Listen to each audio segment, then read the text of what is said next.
මේ තියෙන්නේ මීමනකොළ. මේ මීමනකොළ හදන විදිහ බලමු. මීමනකොළ හොඳට සුද්ධ කරලා ගන්න ඕනේ.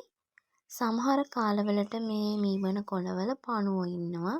සමහර කාලවලට නෑ. හොඳට සුද්ධ කරලා අරගෙන ලුණු වතුර ටිකක් දාලා හොඳට සෝද ගන්නවා. සෝදගෙන ඉවර වෙලා කපා ගන්න ඕනි. මේවා හැදෙන්නේ අපේ පැත්තේ නම් හැදෙනවා. අපේ පැත්තේ කියන්නේ ගාල්ලේ නාගොඩ. අපි ඉන්නේ ගාල්ලේ නාගොඩ පැත්තේ හැදෙනවා.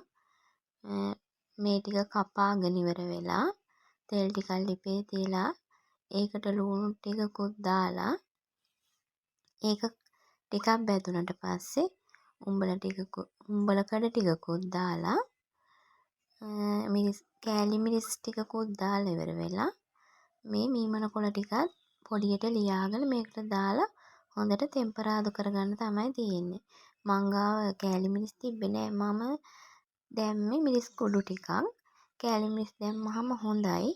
ඒක නිසා එහෙම දාන්න.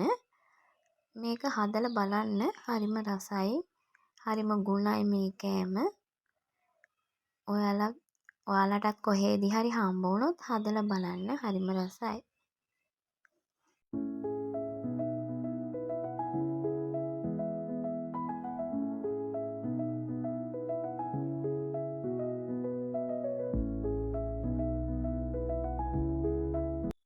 මේවා කාලා තියෙන අය කමෙන්ට් එකකුත් දාගෙන යන්න.